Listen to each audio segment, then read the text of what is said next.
Hi hello ನಮಸ್ತೆ ಎಲ್ಲರಿಗೂ Bonal study ಸರ್ಕಲ್ಗೆ ಸ್ವಾಗತ ಸುಸ್ವಾಗತ. ನಾನು ನಿಮ್ಮ ಪ್ರೀತಿಯ ಅನಿಲ್ ಕುಮಾರ್ ಸರ್. ವಿದ್ಯಾರ್ಥಿಗಳೇ, ಈ ಕ್ಲಾಸಸ್ ಯಾಕೆ ತುಂಬಾ ಇಂಪಾರ್ಟೆಂಟ್ ಆಗುತ್ತೆ ಅಂತ ನೋಡಿದಾಗ ಈ ಕ್ಲಾಸ್ ಕಂಪ್ಲೀಟ್ಲಿ ಒಂದು ಟಾಪಿಕ್ ಬಗ್ಗೆ ಎಕ್ಸ್ಪ್ಲನೇಷನ್ ಇರುತ್ತೆ. ದಟ್ ಈಸ್ ಪರ್ಟಿಕ್ಯುಲರ್ಲಿ ಯೂಟ್ರೋಫಿಕೇಶನ್ ನ ಬಗ್ಗೆ ನಾವು ಡಿಸ್ಕಷನ್ ಮಾಡ್ತಾ ಹೋಗ್ತೀವಿ. ಹಾಗಂದ್ರೆ ಯೂಟ್ರೋಫಿಕೇಶನ್ ಅಂದ್ರೆ ಏನು, ಪ್ರಶ್ನೆ ಯಾವ ತರ ಬರ್ತಾ ಹೋಗುತ್ತೆ ಇದ್ರ ಬಗ್ಗೆ ಅಂತ ನೋಡ್ತಾ ಹೋಗೋಣ. ಅದಕ್ಕಿಂತ ಮೊದಲು ಯೂಟ್ರೋಫಿಕೇಶನ್ ಕಾನ್ಸೆಪ್ಟ್ ಅನ್ನ ಡೀಟೇಲ್ ಆಗಿ ಅನಾಲಿಸಿಸ್ ಮಾಡ್ತಾ ಬರೋಣ, ಗಮನಿಸ್ತಾ ಬನ್ನಿ. ವಿದ್ಯಾರ್ಥಿಗಳಿಗೆ, ಇಲ್ಲಿ ಯೂಟ್ರೋಫಿಕೇಶನ್ ಅಂತ ನಾವು ನೋಡ್ತಾ ಇದೀವಿ ಅಂದಾಗ ಇದನ್ನ ಕನ್ನಡದಲ್ಲಿ ಏನಂತ ಕರಿಬಹುದು ಅಂದ್ರೆ ಅತಿಯಾದ ಫಲವತ್ತತೆಯ ಪ್ರಕ್ರಿಯೆ ಅಂತಲೂ ಸಹ ಕರಿಬಹುದು, ರಿಚ್ ನ್ಯೂಟ್ರಿಯೆಂಟ್ ಅಂತಲೂ ಸಹ ಇದನ್ನ ಕರಿಬಹುದು ಸರ್. ಹಾಗಾದರೆ ಇಲ್ಲಿ ಯೂಟ್ರೋಫಿಕೇಶನ್ ಎನ್ನುವಂತಹ ಈ ಪದವು ಮೂಲತಃವಾಗಿ ಯಾವ ಭಾಷೆಗೆ ಸೇರಿದ ಪದವಾಗಿದೆ ರೀ ಅಂತ ಕೇಳಿದಾಗ ಇದು ಮೂಲತಃವಾಗಿ ಗ್ರೀಕ್ ಭಾಷೆಗೆ ಸೇರಿದಂತ ಪದವಾಗಿದೆ. ಯಾವ ಭಾಷೆ ರೀ? ಗ್ರೀಕ್ ಭಾಷೆಗೆ ಸೇರಿದಂತ ಪದವಾಗಿದ್ದು ಗ್ರೀಕ್ ಭಾಷೆಯಲ್ಲಿ ಇದನ್ನ ಯೂಟ್ರೋಫಿಯಾ ಎಂದು ಕರೀತಾ ಹೋಗ್ತಾರ. ಏನಂತ ಕರೀತಾ ಹೋಗ್ತಾರ? ಇದನ್ನ ಯೂಟ್ರೋಫಿಯಾ ಎಂದು ಕರೀತಾರ ಸರ್. ಯೂಟ್ರೋಫಿಯಾ ಅಂದರೆ ಅರ್ಥ ಸೂಕ್ತವಾದ ಫಲವತ್ತತೆ ಎನ್ನುವ ಅರ್ಥವನ್ನ ಕೊಡುತ್ತದೆ. ಏನು? ಸೂಕ್ತವಾದ ಫಲವತ್ತತೆ ಎನ್ನುವಂತಹ ಅರ್ಥವನ್ನ ಕೊಡ್ತಾ ಹೋಗುತ್ತಾ. ಹಿಂಗಂದ್ರೆ ಏನು ಅನ್ನೋದ್ರ ಬಗ್ಗೆ ಸ್ವಲ್ಪ ಒಂದು ಐಡಿಯಾವನ್ನ ಕೊಡ್ತಾ ಹೋಗ್ತೀನಿ. ಅದಕ್ಕಿಂತ ಮುಂಚೆ ಒಂದು ಬೇಸಿಕ್ಸ್ ಅನ್ನ ಹೇಳ್ತೀನಿ, ಕೇಳಿಸ್ಕೊಳ್ತಾ ಬನ್ನಿ. ಸಾಮಾನ್ಯವಾಗಿ ನಾವು ನ್ಯೂಟ್ರಿಷನ್ ಅನ್ನುವಂತ ಪದವನ್ನು ಬಳಸ್ತಾ ಇದೀವಿ ಅಂದಾಗ ನ್ಯೂಟ್ರಿಷನ್ ಎದಕ್ಕೆ ಬೇಕು? ಸಾಮಾನ್ಯವಾಗಿ ಸಸ್ಯಗಳಿಗೆ ನ್ಯೂಟ್ರಿಷನ್ ಬೇಕಾಗುತ್ತಾ, ಅವುಗಳ ಗ್ರೋತಿಗೆ ಅದು ಹೆಲ್ಪ್ ಆಗ್ತಾ ಹೋಗುತ್ತಾ. ಅದೇ ರೀತಿಯಾಗಿ ನೀವೆಲ್ಲರೂ ಕೂಡ ಹೊಲಗಳಿಗೆ NPK ಗೊಬ್ಬರಗಳನ್ನ ಬಳಸೋದನ್ನ ಗಮನಿಸಿದಿರಲ್ವಾ? ಹೌದು. NPK ಅಂದ್ರೆ ಏನು ಸರ್? ಎನ್ ಅಂದ್ರೆ ನೈಟ್ರೋಜನ್, ಪಿ ಅಂದ್ರೆ ಫಾಸ್ಫರಸ್, ಕೆ ಅಂದ್ರೆ ಪೊಟ್ಯಾಷಿಯಂ. ಹಾಗಾದ್ರೆ ಎದಕ್ಕೆ ನಾವು ಗೊಬ್ಬರಗಳನ್ನು ಬಳಸ್ತಾ ಹೋಗ್ತೀವಿ? ಮಣ್ಣಿನ ಫಲವತ್ತತೆ ಗುಣವನ್ನ ಹೆಚ್ಚು ಮಾಡೋದಕ್ಕೋಸ್ಕರ ಗೊಬ್ಬರವನ್ನ ಬಳಸ್ತೀವಿ. ಆದ್ರೆ ವಿದ್ಯಾರ್ಥಿಗಳ ಇಲ್ಲಿ ಅರ್ಥ ಮಾಡ್ಕೊಳ್ತಾ ಬನ್ನಿ, ವಾಯುಮಂಡಲದಲ್ಲಿ ಅತಿ ಹೆಚ್ಚು ಕಂಡು ಬರುವಂತಹ ಅನಿಲ ಯಾವುದು ಅಂತ ಕೇಳಿದ್ರೆ ನಿಮ್ಗೆಲ್ಲರಿಗೂ ಗೊತ್ತಿತ್ತು, ವಾಯುಮಂಡಲದಲ್ಲಿ ಅತಿ ಹೆಚ್ಚು ಕಂಡು ಬರುವಂತಹ ಅನಿಲ ಅದು ಸಾರಜನಕ ಅಥವಾ ನೈಟ್ರೋಜನ್ ಅಂತ ಕರಿತೀವಿ. Because the atmosphere consist 78% of which gas? That is nitrogen. ಹಂಗಂದ್ರೆ ಒಂದು ಅರ್ಥ ಮಾಡ್ಕೊಳ್ಳಿ ಮಾಸ್ತರ, ಅನಿಲದ ಬಗ್ಗೆ ಯಾಕೆ ಹೇಳಕೊಡ್ತೀನಿ ಅಂತ ನೀವು ಕೇಳಿದ್ರೆ ಒಂದು ಗೊತ್ತಿರಲಿ, ವಾಯುಮಂಡಲದಲ್ಲಿ ಸಾರಜನಕ ಅನಿಲದ ರೀತಿಯಾಗಿ ವರ್ತಿಸಿದರೆ ನೀರು ಮತ್ತು ಮಣ್ಣಿನಲ್ಲಿ ಸಾರಜನಕ ಪೋಷಕಾಂಶದ ರೀತಿಯಾಗಿ ವರ್ತಿಸುತ್ತದೆ. ಎಕ್ಸಾಕ್ಟ್ಲಿ. ಅಂದರೆ here nitrogen act like A nutrient in soil and water. ಅಂದರೆ ಸಾರಜನಕವು ಮಣ್ಣಿನಲ್ಲಿ ಅಥವಾ ನೀರಿನಲ್ಲಿ ಇದ್ದಾಗ ಪೋಷಕಾಂಶದ ರೀತಿಯಾಗಿ ವರ್ತಿಸುವಂತ ಗುಣವನ್ನ ಹೊಂದಿರುತ್ತೆ. ಸೊ ಈ ಪಾಯಿಂಟ್ ಅನ್ನ ತಲೆಯಲ್ಲಿ ಇಟ್ಕೊಂಡಿರಿ. ಹಾಗಂದ್ರೆ ಯೂಟ್ರೋಫಿಕೇಶನ್ ಅಂದ್ರೆ ಏನು ಸರ್, ಇದರಿಂದ ಆಗುವಂತ ಅಡ್ವರ್ಸ್ ಎಫೆಕ್ಟ್ ಏನು ಅಂತ ನಾನು ಹೇಳ್ತಾ ಹೋಗ್ತೀನಿ. ಅದಕ್ಕಿಂತ ಮೊದಲು ಒಂದು ಸಿಂಪಲ್ ಆಗಿ ಡ್ರಾಯಿಂಗ್ ನ ಮುಖಾಂತರ ಇದನ್ನ ಎಕ್ಸ್ಪ್ಲೈನ್ ಮಾಡ್ತಾ ಹೋಗ್ತೀನಿ, ಗಮನಿಸ್ತಾ ಬನ್ನಿ. ಇಮ್ಯಾಜಿನ್ ಮಾಡ್ಕೊಳ್ತಾ ಬನ್ನಿ, ಒಂದು ಸರೋವರ ಇದೆ ಅಂತ ಇಮ್ಯಾಜಿನ್ ಮಾಡ್ಕೊಳ್ತಾ ಬನ್ನಿ. ಏನು ಸರ್? ಒಂದು ಸರೋವರ. ಹಾಗಾದ್ರೆ ಸರೋವರ ಅಂದ್ರೆ ಏನು, ಅದರ ಮೀನಿಂಗ್ ಅನ್ನ ಇಲ್ಲಿ ಮೊದಲು ತಿಳ್ಕೊಬನ್ನಿ. ಇಲ್ಲಿ ಸರೋವರ ಅಂದ್ರೆ ಏನು ಸರ್, ಅಥವಾ ಒಂದು ಕೆರೆ ಅಂದ್ರೆ ಏನು ಅಂತ ಕೇಳಿದಾಗ ಕೇಂದ್ರದ ತಗ್ಗಾದ ಭಾಗದಲ್ಲಿ ಸಂಚಯನಗೊಂಡಂತ ಜಲರಾಶಿ ಅಥವಾ ಸುತ್ತಲೂ ಉನ್ನತವಾದ ಭೂಭಾಗವಿದ್ದು ಕೇಂದ್ರದ ತಗ್ಗಾದ ಭಾಗದಲ್ಲಿ ಸಂಚಯನಗೊಂಡಂತಹ ನೀರನ್ನ ನಾವು ಸರೋವರ ಅಥವಾ ಕೆರೆಗಳು ಅಥವಾ ಲೇಕ್ಸ್ ಅಂತ ಕರಿಬಹುದು. ಇವಾಗ ಇಲ್ಲಿ ನನಗೆ ಕೇಂದ್ರದ ತಗ್ಗಾದ ಭೂಭಾಗದಲ್ಲಿ ಏನಿದೆ ಅಂತ ನೋಡಿದಾಗ ನೀರಿನ ಹಂಚಿಕೆ ಕಂಡು ಬರುತ್ತೆ ಅಂತ ಇಮ್ಯಾಜಿನ್ ಮಾಡ್ಕೊಳ್ತಾ ಬನ್ನಿ. ಇಲ್ಲಿ ಏನ್ ಕಂಡು ಬರ್ತಾ ಇದೆ ನಮಗ? ನೀರಿನ ಹಂಚಿಕೆ ಕಂಡು ಬರುತ್ತೆ ಅಂತ ಇಮ್ಯಾಜಿನ್ ಮಾಡ್ಕೊಳ್ತಾ ಬರೋಣ. ಹಾಗಾದ್ರೆ ಸಾಮಾನ್ಯವಾಗಿ ಈ ಸರೋವರಕ್ಕೆ ಬರುವಂತ ನೀರು ಎಲ್ಲಿಂದ ಬರ್ಬೋದು? ಹಾಗಾದ್ರೆ ಈ ಸರೋವರಕ್ಕೆ ನೀರು ಎಲ್ಲಿಂದ ಬರುತ್ತೆ ಸರ್? ಇದನ್ನ ನಾವು ಗಮನಿಸ್ತಾ ಇದ್ದೀವಿ ಅಂದಾಗ ಇದರ ನೀರಿನ ಮೂಲ ಅಂತ ಗಮನಿಸಿದಾಗ ಒಂದು ಮಳೆಯ ಮುಖಾಂತರ ನೀರು ಇದಕ್ಕೆ ಎಂಟರ್ ಆಗ್ಬೋದು. ಯಾವುದರ ಮುಖಾಂತರ? ಮಳೆಯ ಮುಖಾಂತರ ಅಥವಾ ಪ್ರೆಸಿಪಿಟೇಷನ್ ಅಂತ ಕರಿತಾ ಹೋಗ್ತೀವಿ. ಫ್ರಮ್ ದ ರೇನ್ ಈ ಸರೋವರಕ್ಕೆ ನೀರು ಬರ್ಬೋದು. ಅದೇ ರೀತಿಯಾಗಿ ಭೂಮಿಯ ಅಂತರಾಳದಲ್ಲಿರುವಂತಹ ಅಂತರ್ಜಲನು ಕೂಡ ಏನಾಗುತ್ತೆ ಅಂದ್ರೆ ಮೇಲಕ್ಕೆ ಬಂದಾಗ ಈ ಸರೋವರದಲ್ಲಿ ನೀರು ಸೇರ್ಪಡೆಗೊಳ್ಳುತ್ತದೆ. ಇದನ್ನು ಹೊರತುಪಡಿಸ್ತಾ ಇದ್ದೀವಿ ಅಂದಾಗ ಉನ್ನತ ಭೂಭಾಗದಿಂದ ಹರಿದುಕೊಂಡು ಬರುವಂತ ನೀರು ಅಂತಿಮವಾಗಿ ಏನಾಗುತ್ತೆ ಅಂದ್ರೆ ತಗ್ಗಾದ ಭೂಭಾಗದಲ್ಲಿ ಬಂದು ಸಂಗ್ರಹಣಗೊಳ್ಳುತ್ತೆ. ಎಕ್ಸಾಂಪಲ್, ಇಲ್ಲಿ ಮಳೆ ಆಗ್ತಾ ಇದೆ ಅಂದ್ರೆ ಈ ಎತ್ತರದ ಪ್ರದೇಶದಲ್ಲಿ ಬಿದ್ದಂತಹ ಮಳೆ ನೀರು ಏನಾಗುತ್ತೆ ಅಂದ್ರೆ ತಗ್ಗಾದ ಪ್ರದೇಶದ ಕಡೆಗೆ ಚಲಿಸ್ತಾ ಏನಾಗುತ್ತಾ ಸರೋವರವನ್ನ ಬಂದು ಸೇರಿಕೊಳ್ಳುತ್ತದೆ. ಇದೊಂದು. ಇದನ್ನು ಹೊರತುಪಡಿಸ್ತಾ ಇದೆ ಅಂದ್ರೆ ಆ ಸರೋವರಕ್ಕೆ ನೀರು ಮತ್ತೆಲ್ಲಿಂದ ಬರ್ಬೋದು ಅಂದ್ರೆ ಚರಂಡಿಯ ನೀರುಗಳು ಸಹ ಬಂದು ಸೇರ್ಕೊಳ್ಳುತ್ತೆ. ಉದಾಹರಣೆ ಕೊಡ್ತೀನಿ. ಇಲ್ಲಿ ಒಂದು ಪ್ರದೇಶ ಇದೆ, ಇಲ್ಲೊಂದು ಕೃಷಿ ಭೂಭಾಗ ಇದೆ ಅಂತ ಇಮ್ಯಾಜಿನ್ ಮಾಡ್ಕೊಳ್ತಾ ಬರೋಣ. ಏನಿದೆ? ಕೃಷಿ ಭೂಭಾಗ ಕಂಡು ಬರ್ತಾ ಇದೆ. ಹಾಗಾದ್ರೆ ಇಲ್ಲೊಂದು ಕೃಷಿ ಭೂಭಾಗ ಕಂಡು ಬರ್ತಾ ಇದೆ ಅಂದರೆ ಕೃಷಿ ಭೂಭಾಗದಲ್ಲಿ ಸಾಮಾನ್ಯವಾಗಿ ಯಾವ ರಾಸಾಯನಿಕ ಗೊಬ್ಬರವನ್ನ ಬಳಸ್ತಾರೆ ಅಂದ್ರೆ NPK ಗೊಬ್ಬರಗಳನ್ನ ಬಳಸ್ತಾ ಹೋಗ್ತೀವಿ. ಹಾಗಾದ್ರೆ ಎನ್ ಅಂದ್ರೆ ನೈಟ್ರೋಜನ್, ಪಿ ಅಂದ್ರೆ ಫಾಸ್ಫರಸ್, ಕೆ ಅಂದ್ರೆ ಪೊಟ್ಯಾಷಿಯಂ. ಹಾಗಾದ್ರೆ ಇಲ್ಲಿ ಹೆಚ್ಚುವರಿ ನೀರನ್ನ ಎಲ್ಲಿ ಬಿಡ್ತಾರ? ಹಾಗಾದ್ರೆ ಆ ಒಂದು ಕೃಷಿ ಭೂಭಾಗದಲ್ಲಿ ಇದ್ದಂತ ಹೆಚ್ಚುವರಿ ನೀರು ಅಲ್ಲಿರುವಂತ ಚರಂಡಿಗೆ ಸೇರ್ಪಡೆಗೊಳ್ಳುತ್ತಾ. ಹಾಗಾದ್ರೆ ಅದೇ ಚರಂಡಿ ನೀರು ಅಂತಿಮವಾಗಿ ಏನನ್ನ ಸೇರ್ಕೊಳ್ಳುತ್ತಾರೆ ಅಂದ್ರೆ ಸರೋವರಗಳನ್ನ ಸಾಮಾನ್ಯವಾಗಿ ಸೇರ್ಕೊಳ್ತಾರೆ. ಸಿಂಪಲ್. ನಿಮ್ ಊರಾಗಿರುವಂತ ಹೊಲಸ್ ನೀರು ಆ ಊರಾಗಿರೋ ನದಿ ನರ ಸೇರುತ್ತಾ, ಇಲ್ಲಾಂದ್ರೆ ಕೆರೆ ನರ ಸೇರುತ್ತಾ? ಹೌದಲ್ರಿ? ಹಾಗಾದ್ರೆ ಇವಾಗ ಅರ್ಥ ಮಾಡ್ಕೊಳ್ತಾ ಬನ್ನಿ.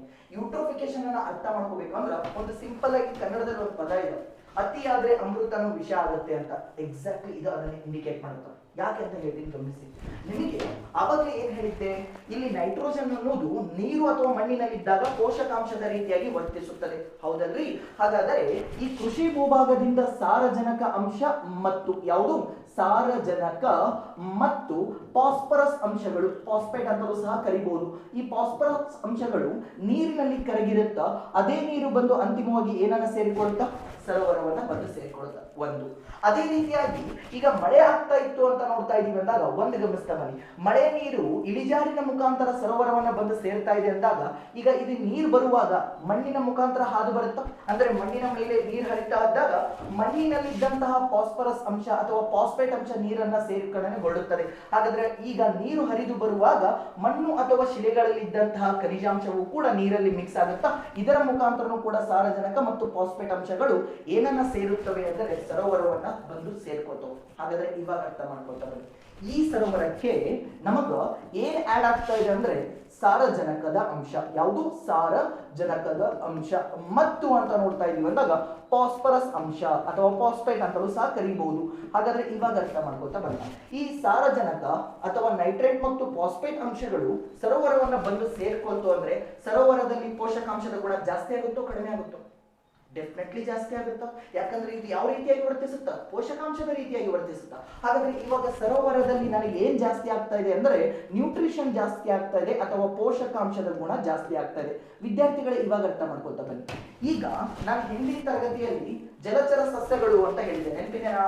ಡೆಫಿನೆಟ್ಲಿ ಪ್ಲವಕಗಳು ಅಥವಾ ಸಸ್ಯ ಪ್ಲವಕಗಳು ಅಂತ ಕರೀತೀವಿ. ಎಕ್ಸಾಂಪಲ್ ನೀರಿನಲ್ಲಿ ಬೆಳೆಯುವಂತ ಜಲಸಸ್ಯಗಳು ಅಂತ ಒಂದು ನೆನಪಿಟ್ಕೊಳ್ಳಿ. ಸಾಮಾನ್ಯವಾಗಿ ನೀರಿನಲ್ಲಿ ಪೋಷಕಾಂಶದ ಗುಣ ಜಾಸ್ತಿ ಇತ್ತು ಅಂದ್ರೆ ಜಲಸಸ್ಯಗಳ ಬೆಳವಣಿಗೆ ಜಾಸ್ತಿ ಆಗುತ್ತೋ ಕಡಿಮೆ ಆಗುತ್ತೋ? ಡೆಫಿನೆಟ್ಲಿ ಜಾಸ್ತಿ ಆಗುತ್ತಾ. ಅಂದರೆ ಈ ಸರೋವರದಲ್ಲಿ ಪೋಷಕಾಂಶದ ಗುಣ ಜಾಸ್ತಿ ಆಗಿದೆ, ಅದಕ್ಕೋಸ್ಕರ ಇಲ್ಲಿ ಪಾಚಿಗಳ ಬೆಳವಣಿಗೆ ಜಾಸ್ತಿ ಆಗ್ತಾ ಹೋಗುತ್ತೆ, ಶೈವಲಗಳು ಅಂತಲೂ ಸಹ ಕರಿತೀವಿ. ಒಂದು ಪಾಯಿಂಟ್ ನೆನಪಿಟ್ಕೊಳ್ಳಿ, ಹೆಂಗ ಭೂ ಪರಿಸರದಲ್ಲಿ ಹಸಿರು ಸಸ್ಯಗಳು ದ್ವಿತೀಯ ಸಂಶ್ಲೇಷಣಾ ಪ್ರಕ್ರಿಯೆಯನ್ನ ಮಾಡ್ತಾವೋ ಅದೇ ರೀತಿಯಾಗಿ ಜಲಚರ ಅಥವಾ ಜಲ ಪರಿಸರ ವ್ಯವಸ್ಥೆಯಲ್ಲಿ ಸ್ವಪೋಷಕಗಳು ಅಥವಾ ದ್ವಿತೀಯ ಸಂಶ್ಲೇಷಣೆ ಯಾರು ಮಾಡ್ತಾರೆ ಅಂತಂದ್ರೆ ಶೈವಲಗಳು ಮಾಡ್ತಾವ್ರಿ. ಹಾಗಾದರೆ ಇಲ್ಲಿ ನನಗ ಪಾಚಿಗಳು ಬೆಳ್ಕೊಳ್ಳೋದಕ್ಕೆ ಪ್ರಾರಂಭಿಸುತ್ತ. ಇವಾಗ ಏನಾಗ್ತಾ ಇದೆ ಅಂದ್ರೆ ಇದರಲ್ಲಿ ನ್ಯೂಟ್ರಿಯೆಂಟ್ ಜಾಸ್ತಿ ಆಯ್ತು, ಅದಕ್ಕೋಸ್ಕರ ಈ ಸರೋವರದಲ್ಲಿ ಪಾಚಿಗಳು ಏನಾಗ್ತಾ ಬಂತು ಅಂದ್ರೆ ಹೆಚ್ಚು ಬೆಳೆಯೋದಕ್ಕೆ ಸ್ಟಾರ್ಟ್ ಆಗುತ್ತೆ. ಹಾಗಾದ್ರೆ ಈಗ ಪಾಚಿಗಳ ಬೆಳವಣಿಗೆ ಹೆಚ್ಚಾಗ್ತಾ ಇದೆ ಅಂದ್ರೆ ಸಂಪೂರ್ಣ ಸರೋವರ ಯಾವುದರಿಂದ ಆವರಿಸಿಕೊಳ್ಳುತ್ತೆ ಅಂದ್ರೆ ಪಾಚಿಯಿಂದ ಕ್ಲೋಸ್ ಆಗುತ್ತೆ. ಇವಾಗ ಅರ್ಥ ಮಾಡ್ಕೊಳ್ಳಿ, ನ್ಯೂಟ್ರಿಯೆಂಟ್ ಜಾಸ್ತಿ ಆಗೋದ್ರಿಂದ ಪಾಚಿಗಳ ಬೆಳವಣಿಗೆ ಏನಾಗ್ತದ ಜಾಸ್ತಿ ಆಗ್ತಾ ಇದೆ. ಹಾಗಾದ್ರೆ ಇಲ್ಲಿ ಇದನ್ನ ಪಾಚಿಗಳ ಅರಳುವಿಕೆ ಅಂತ ಕರಿತಾ ಹೋಗ್ತಾರೆ. ಯಾವುದರ ಅರಳುವಿಕೆ? ಪಾಚಿಗಳ ಅರಳುವಿಕೆ.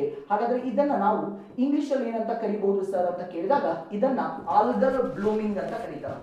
ಪಾಚಿಗಳ ಅರಳುವಿಕೆ ಅಂದ್ರೂ ಬೇರೆ ಅಲ್ಲ, ಆಲ್ಗಲ್ ಬ್ಲೂಮಿಂಗ್ ಅಂದ್ರೂ ಬೇರೆ ಅಲ್ಲ. ನ್ಯೂಟ್ರಿಯೆಂಟ್ ಜಾಸ್ತಿ ಇರುವಂತ ನೀರಿನಲ್ಲಿ ಪಾಚಿಗಳು ಹೆಚ್ಚಾಗಿ ಬೆಳೆಯುತ್ತವೆ. ಹಾಗಾದ್ರೆ ಈಗ ಪಾಚಿ ಕಂಪ್ಲೀಟ್ ಆಗಿ ಬೆಳೀತಾ ಇದ್ದಾಗ ಏನಾಗುತ್ತೆ ಅಂದಾಗ ಇವಾಗ ಅರ್ಥ ಮಾಡ್ಕೊಂಡು, ಈ ನೀರಿನಲ್ಲಿ ಜಲಚರ ಜೀವಿಗಳು ಇದಾವೆ. ಹಾಗಾದ್ರೆ ಎಕ್ಸಾಂಪಲ್ ಈ ನೀರಲ್ಲಿ ನನಗೆ ಏನ್ ಕಂಡು ಬರ್ತಾ ಇಲ್ಲ, ಜಲಚರ ಜೀವಿಗಳು ನೆಕ್ಟಾನ್ಸ್ ಗಳು ಕಂಡು ಬರ್ತಾ ಇದೆ. ಇಮ್ಯಾಜಿನ್ ಮಾಡ್ಕೊಳ್ತಾ ಬರೋಣ, ಈ ಮೀನನ್ನ ನೆಕ್ಟಾನ್ ಅಂತ ಇಮ್ಯಾಜಿನ್ ಮಾಡ್ಕೊಳ್ತಾ ಬನ್ನಿ. ಇವಾಗ ಏನಾಗುತ್ತೋ, ನೀರು ಅಂತ ನಾನು ಪದವನ್ನ ಬಳಸಿದ್ರೆ ಅಂದ್ರೆ ಇದನ್ನ ನಾನು H2O ಅಂತ ಕರಿತೀನಿ, ಹೌದಲ್ಲ? ಈ H2O, ಹಾಗಾದ್ರೆ H2O ಅಂದ್ರೆ ಏನು sir? Two amount of hydrogen and 1 amount of oxygen.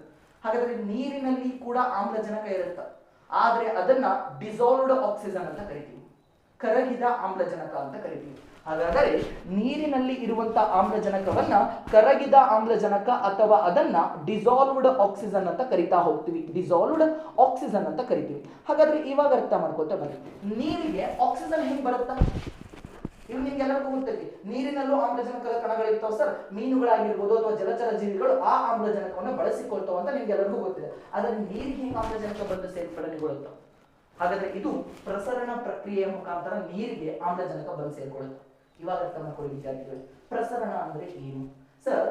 ಹೆಚ್ಚು ಸಾರತೆ ಇರುವಂತಹ ಅಂಶಗಳು ಕಡಿಮೆ ಸಾರತೆ ಕಡೆಗೆ ಏನಾಗುತ್ತೆ, ಚಲಿಸುತ್ತೆ. ಹೈ ಕಾನ್ಸಂಟ್ರೇಷನ್ ಇಂದ ಲೋ ಕಾನ್ಸಂಟ್ರೇಷನ್ ಕಡೆಗೆ ಆಟಮ್ಸ್ ಚಲಿಸ್ತಾವ್ ಸರ್.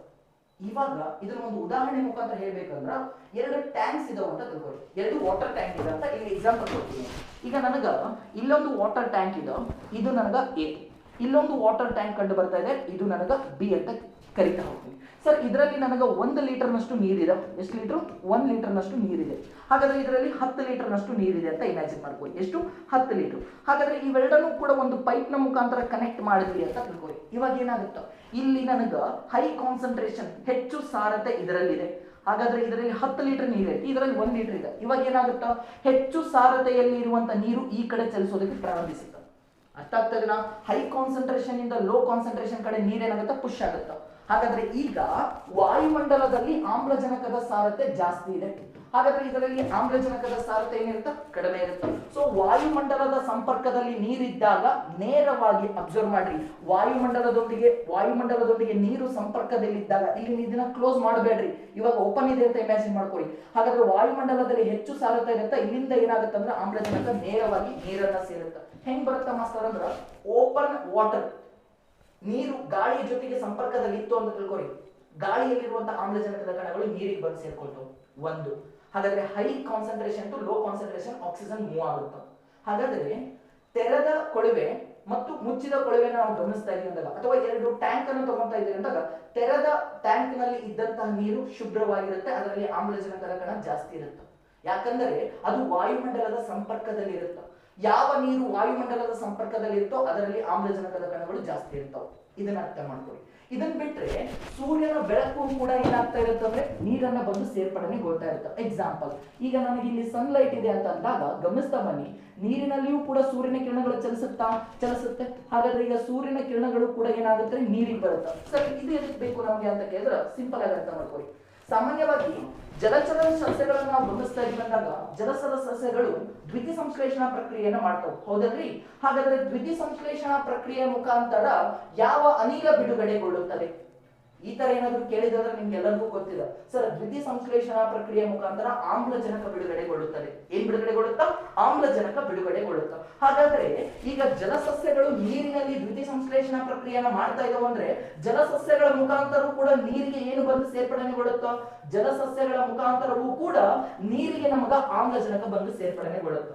ಸೊ ಈಗ ನೆಕ್ಸ್ಟ್ ಅಬ್ಸರ್ವ್ ಮಾಡಿ, ನಮಗ ಈ ಸೂರ್ಯನ ಬೆಳಕಿನ ಅವಶ್ಯಕತೆ ಇದೆನಾ ಅಂದ್ರೆ ಡೆಫಿನೆಟ್ಲಿ ಇದೆ. ಇವಾಗ ನನಗೇನಾಗಿತ್ತು, ಇದರಲ್ಲಿ ನ್ಯೂಟ್ರಿಯೆಂಟ್ ಜಾಸ್ತಿ ಆಗಿದ್ದ ಕಾರಣದಿಂದ ಪಾಚಿಗಳು ಬೆಳ್ಕೊಂಡ್ಬಿಟ್ಟು ಇದನ್ನ ಆಲ್ಗಲ್ ಬ್ಲೂಮಿಂಗ್ ಅಥವಾ ಪಾಚಿಗಳ ಅರಳುವಿಕೆ ಅಂತ ಕರಿತಿದ್ವಾ. ಇವಾಗ ಏನಾಗ್ತಾ ಬರುತ್ತಾ, ಕ್ರಮೇಣವಾಗಿ ವಾಯುಮಂಡಲದ ಸಂಪರ್ಕದಿಂದ ನೀರೇನಾಗುತ್ತೆ, ಕಟ್ ಆಗೋದಕ್ಕೆ ಸ್ಟಾಪ್ ಆಗುತ್ತೆ. ಅಂದ್ರೆ ವಾಯುಮಂಡಲದ ಸಂಪರ್ಕ ನೀರಿಗೆ ಏನಾಗುತ್ತೆ ಅಂದ್ರೆ ಸ್ಟಾಪ್ ಆಗುತ್ತೆ ಸರ್. ಇವಾಗ ಏನಾಗ್ತಾ ಇದ, ಇವಾಗ ಈ ಒಳಭಾಗದಲ್ಲಿದ್ದಂತಹ ಆಮ್ಲಜನಕದ ಕಣಗಳು, ಈ ಡಿಸಾಲ್ವ್ಡ್ ಆಕ್ಸಿಜನ್ ಅಂತ ಕರಿತೀವಲ್ಲ, ಯಾವುದೇ ಒಂದು ನೀರಿನಲ್ಲಿ ಜಲಚರ ಜೀವಿಗಳು ಜೀವಂತವಾಗಿರ್ಬೇಕಂದ್ರೆ ಎಷ್ಟು ಪ್ರಮಾಣದ ಆಮ್ಲಜನಕ ಇರಬೇಕು ಇದನ್ನು ಗಮನಿಸಿ. ಸಾಮಾನ್ಯವಾಗಿ ನೀರಿನಲ್ಲಿ ಜಲಚರ ಜೀವಿಗಳು ಜೀವಂತವಾಗಿರ್ಬೇಕು ಅಂದ್ರೆ 5 ppm ನಷ್ಟು ಏನಿರಬೇಕು ಅಂದ್ರೆ ಆಮ್ಲಜನಕ ಇರಬೇಕು. ಇಲ್ಲಿ ಗಮನಿಸಿ, ನಾನು PPT ಅಂತ ಹೇಳ್ತಾ ಇಲ್ಲ, ppm ಅಂತ ಹೇಳ್ತಾ ಇದ್ದೀನಿ. What is that PPT? ಸಾಮಾನ್ಯವಾಗಿ PPT ಅಂತ ನೀವು ಜಿಯೋಗ್ರಫಿಯಲ್ಲಿ ಓದ್ತಿರ್ತೀರಲ್ಲ, ಪಾರ್ಟ್ಸ್ ಪರ್ 1000. ಹಾಗಾದ್ರೆ ಈಗ 1000 ಗ್ರಾಂನಷ್ಟು ನೀರಿನಲ್ಲಿ ಕರಗಿರುವಂತಹ ಒಟ್ಟು ಪ್ರಮಾಣದ ಉಪ್ಪಿನಾಂಶವನ್ನ ನಾವು ಏನಂತ ಕರಿತೀವಿ ಅಂದ್ರೆ ಸ್ಯಾಲಿನಿಟಿ ಅಂತ ಕರಿತೀವಿ, ಅಥವಾ ಲವಣತೆ ಅಂತ ಕರಿತೀವಿ. ಸಮುದ್ರದ ನೀರಿನಲ್ಲಿ ಎಷ್ಟು ಉಪ್ಪಿನಾಂಶ ಇರುತ್ತಾ ಅಂತ ಕೇಳಿದ್ರ 35 ppm ಅಂತ ಕರಿತೀವಿ. ಯಾಕ, ನಿಮಗೆ ಹಿಂದಿನ ಕ್ಲಾಸಲ್ಲಿ ಎಕ್ಸ್ಪ್ಲೈನ್ ಮಾಡಿದ್ದೆ. ಯಾಕೆ ಅಂತ ಕೇಳಿದ್ರೆ, ನೀವು 1000 ಗ್ರಾಂನಷ್ಟು ಸಮುದ್ರದ ನೀರನ್ನ ತಗೊಂಡ್ರ ಅದರಲ್ಲಿ 35 ಗ್ರಾಂ ಉಪ್ಪು ಸಿಗುತ್ತ.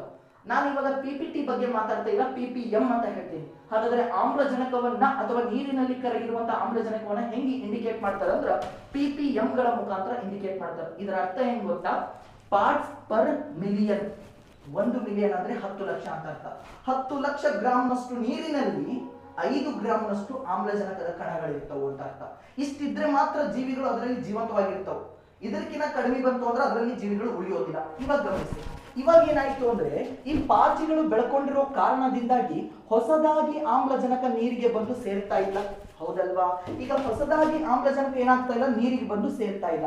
ಈಗ ನೀರಿನ ಒಳಗಡೆ ಇರುವಂತಹ ಈ ಜಲಚರ ಜೀವಿಗಳು ಅದರಲ್ಲಿ ಇದ್ದಂತಹ ಕರಗಿದ ಆಮ್ಲಜನಕವನ್ನ ಬಳಸಿಕೊಳ್ತಾ ಇದ್ದವು, ಹೌದಲ್ರಿ? ಈಗ ಬಳಸಿಕೊಳ್ತಾ ಇದ್ದವು ಅಂದಾಗ ಕ್ರಮೇಣವಾಗಿ ಈ ನೀರಿನಲ್ಲಿ ಕರಗಿದ ಆಮ್ಲಜನಕದ ಪ್ರಮಾಣ ಏನಾಗ್ತಾ ಬರುತ್ತಾ, ಕಡಿಮೆ ಆಗ್ತಾ ಬರುತ್ತಾ.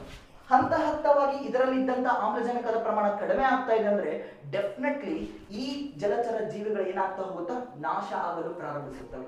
ಹಂತ ಹಂತವಾಗಿ ಈ ಜಲಚರ ಪರಿಸರ ವ್ಯವಸ್ಥೆ ಕಂಪ್ಲೀಟ್ಲಿ ಏನಾಗ್ತಾ ಬರುತ್ತೆ ಅಂದ್ರೆ ಕಂಪ್ಲೀಟ್ಲಿ ನಾಶ ಆಗೋಕೆ ಪ್ರಾರಂಭಿಸುತ್ತ.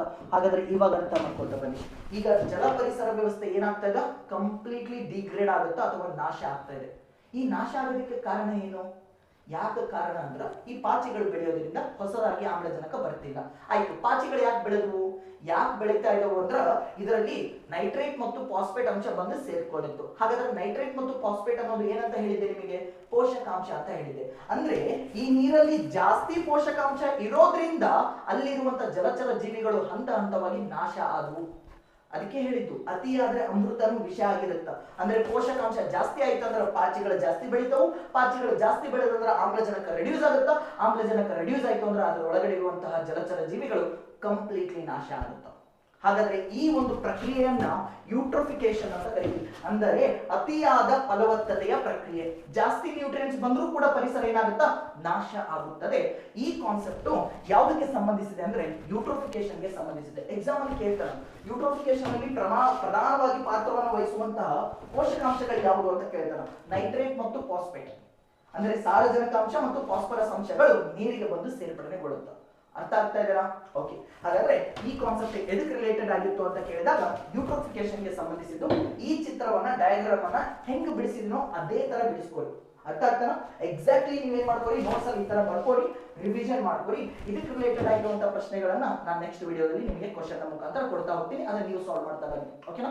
ನಮಸ್ತೆ, ಸಮಸ್ತ ಕರ್ನಾಟಕ ವಿದ್ಯಾರ್ಥಿ ಮಿತ್ರರಿಗೆ ಅನಿಲ್ ಕುಮಾರ್ ಸರ್ ಮಾಡುವ ನಮಸ್ಕಾರಗಳು. ನಿಮಗೆಲ್ಲರಿಗೂ ಬೋನಾಲ್ ಸ್ಟಡಿ ಸರ್ಕಲ್ ಆಪ್ ಗೆ ಸ್ವಾಗತ ಸುಸ್ವಾಗತ. ನಿಮಗೆ ಗೊತ್ತಿರೋ ಹಾಗೆ ನಾವು ಹೊಸದಾಗಿ ಈ ಆಪ್ ಅನ್ನು ಲಾಂಚ್ ಮಾಡುವಂತ ಉದ್ದೇಶ ಏನು ಅಂತಂದ್ರೆ, ನಮ್ಮ ಸಮಸ್ತ ಕರ್ನಾಟಕ ವಿದ್ಯಾರ್ಥಿ ಮಿತ್ರರು ಏನ್ ಕೇಳ್ಕೊಳ್ತಾ ಇದ್ರು ಅಂದ್ರೆ, KS ಎಕ್ಸಾಮ್ ಇದೆ ಸರ್, PSI ಇದೆ, PC ಇದೆ, FDA SDA exam, forest guard exam ಬರ್ತಾ ಇದೆ, ಆದ್ರೆ ಪರಿಸರ ಅಧ್ಯಯನವನ್ನ ಏನ್ ಓದಬೇಕು ಯಾರಿಗೂ ಗೊತ್ತಿಲ್ಲ ಸಂಪೂರ್ಣವಾಗಿ. ಸೊ ಅದಕ್ಕೋಸ್ಕರ ನಿಮ್ಮ ಈ ಗೊಂದಲವನ್ನ ಸರಿಪಡಿಸೋದಕ್ಕೋಸ್ಕರ, ನಿಮಗಿರುವಂತಹ ಈ ಸಮಸ್ಯೆಯನ್ನ ಅದನ್ನ ಬಲವಾಗಿ ಪರಿವರ್ತನೆ ಮಾಡೋದಕ್ಕೋಸ್ಕರ ನಮ್ಮ ಈ ಬೋನಾಲ್ ಸ್ಟಡಿ ಸರ್ಕಲ್ ಆಪ್ ಅಲ್ಲಿ ಸಂಪೂರ್ಣವಾಗಿ ಎಕಾಲಜಿ ಕೋರ್ಸಸ್ ಅನ್ನ ನಾವು ಕೊಡ್ತಾ ಇದ್ದೀವಿ. ಹಾಗಾದ್ರೆ ಇದು A to Z ಇರುತ್ತಾ? ಹೌದು ವಿದ್ಯಾರ್ಥಿಗಳೇ, ಡೆಫಿನೆಟ್ಲಿ A to Z ಇರುತ್ತೆ. ಹಾಗಾದ್ರೆ ನೀವು KS ಲೆವೆಲ್ ವರೆಗೂ ನೀವು ಯಾವೆಲ್ಲ ಸಿಲೆಬಸ್ ಅನ್ನ ನೋಡ್ತೀರಾ, ಆ ಎಲ್ಲಾ ಸಿಲೆಬಸ್ ಗಳನ್ನ ನಾನು ಈ ಕೋರ್ಸ್ ಅಲ್ಲಿ ಕಂಪ್ಲೀಟ್ ಮಾಡ್ಕೊಡ್ತೀನಿ. ಅದೇ ರೀತಿ ಒಂದು ತಿಂಗಳ ಒಳಗಡೆ ಈ ಕೋರ್ಸ್ ನಿಮ್ಗೆ ಏನಾಗುತ್ತೆ ಅಂದ್ರೆ ಕಂಪ್ಲೀಟ್ಲಿ ಸಿಗ್ತಾ ಹೋಗುತ್ತೆ. ಅದೇ ರೀತಿ ಈ ಕೋರ್ಸ್ಗೆ ತುಂಬಾ ದುಡ್ಡಿದೆ ಇಲ್ಲ ವಿದ್ಯಾರ್ಥಿಗಳೇ, ಆಕ್ಚುಲಿ 1000+ ಇತ್ತು. ನಮ್ಮ ಕರ್ನಾಟಕದ ವಿದ್ಯಾರ್ಥಿಗಳಿಗೋಸ್ಕರ 50% ಡಿಸ್ಕೌಂಟ್ ಅನ್ನು ಕೊಡ್ತಾ ಇದೀವಿ. ಹಾಗಾದ್ರೆ ಇದು ಅಂತ ನೋಡಿದಾಗ ನಿಮಗೆ ಈ ಸಂಪೂರ್ಣ ಪರಿಸರ ಅಧ್ಯಯನ ಕೇವಲ 499 ರೂಪಾಯಿಗೆ ಸಿಗ್ತಾ ಹೋಗುತ್ತಾ. ಹಾಗಾದ್ರೆ ಇದರ ಸದುಪಯೋಗನ ಪಡೆದುಕೊಳ್ಳಿ. ನಿಮಗೆ ಏನೇ ಸಮಸ್ಯೆ ಇದ್ದರೆ ನಿಮ್ಮೊಂದಿಗೆ ನಾನು ಮತ್ತು ಬಾಪು ಸರ್ ಇರ್ತಾರೆ ಅನ್ನೋದು ಮರೆಯಕ್ಕೆ ಹೋಗಬೇಡಿ ವಿದ್ಯಾರ್ಥಿಗಳೇ. ಧನ್ಯವಾದಗಳು.